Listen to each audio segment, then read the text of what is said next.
ولد ياتي ولد ياتي شكرا شكرا شكرا شكرا.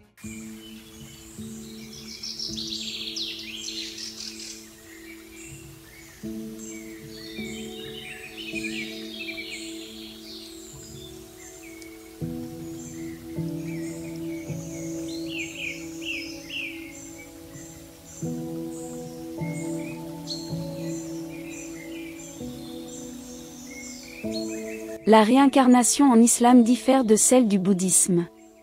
Lorsque l'on parle de réincarnation, automatiquement l'on pense au bouddhisme et à l'hindouisme. En effet, la réincarnation est une conception assez présente dans les religions et philosophies de vie orientales comme l'hindouisme et le bouddhisme. Elle correspond à un passage de l'âme d'un corps à un autre en fonction des mérites de nos vies antérieures.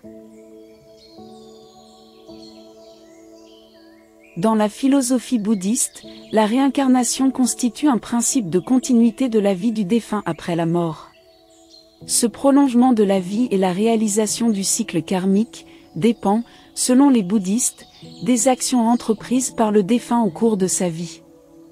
Ainsi donc, dans le bouddhisme comme dans l'hindouisme, la réincarnation se fait dans un autre corps, humain ou animal, qui n'a rien à voir avec les précédents. Il s'agira alors pour l'âme de se libérer du samsara, c'est-à-dire se libérer de ce cycle sans fin de naissance et de renaissance pour atteindre le nirvana, c'est-à-dire la libération de ce processus. En définitive, dans le bouddhisme comme dans l'hindouisme, le but n'est pas de se réincarner infiniment mais de s'extraire, de se libérer de ce cycle des naissances et renaissances.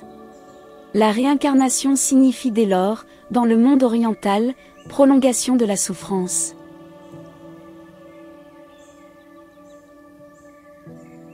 L'islam a une approche complètement différente de la réincarnation. En effet, selon l'islam, à la mort de l'individu, l'âme du défunt est transportée vers le monde barzakh et sera acheminée soit dans l'enfer ou soit au paradis selon ses actes durant sa vie terrestre.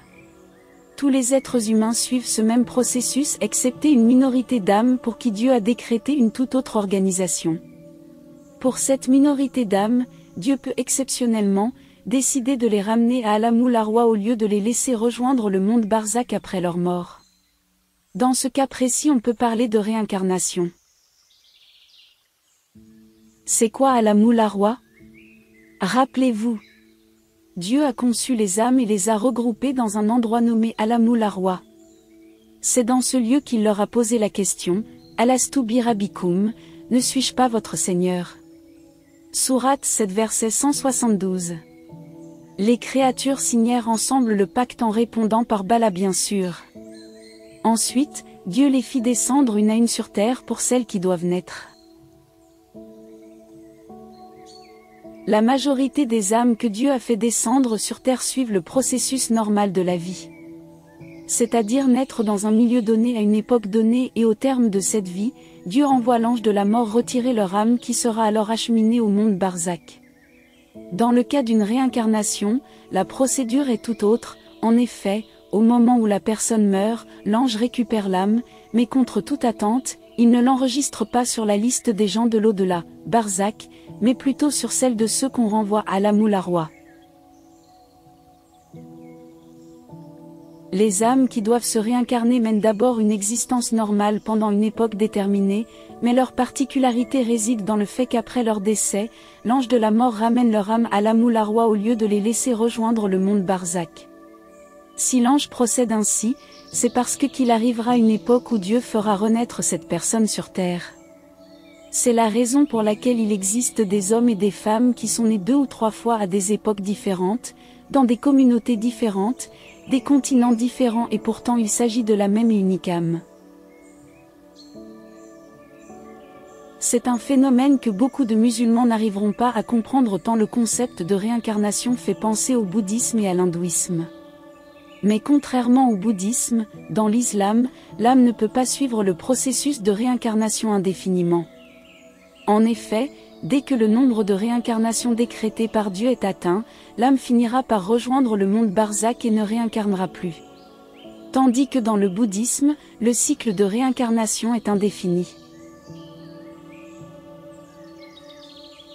Autre différence, dans la religion musulmane, toutes les âmes ne peuvent pas prétendre vivre ce privilège. Seules quelques-unes, dotées d'un haut niveau de mysticisme, sont capables de vivre ce phénomène. C'est généralement des élus de Dieu.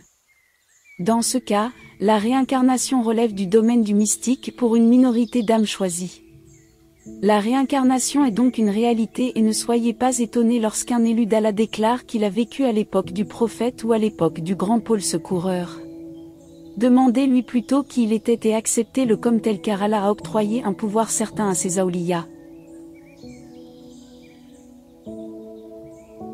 Pour conclure, nous affirmons que la réincarnation, bien qu'ignorée par la majorité des musulmans, existe bel et bien dans l'islam mais elle ne concerne qu'une minorité d'élus de Dieu.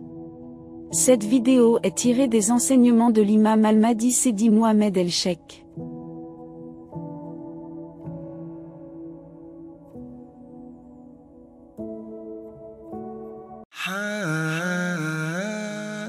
ولد ياتي ولد ياتي شكرا شكرا شكرا شكرا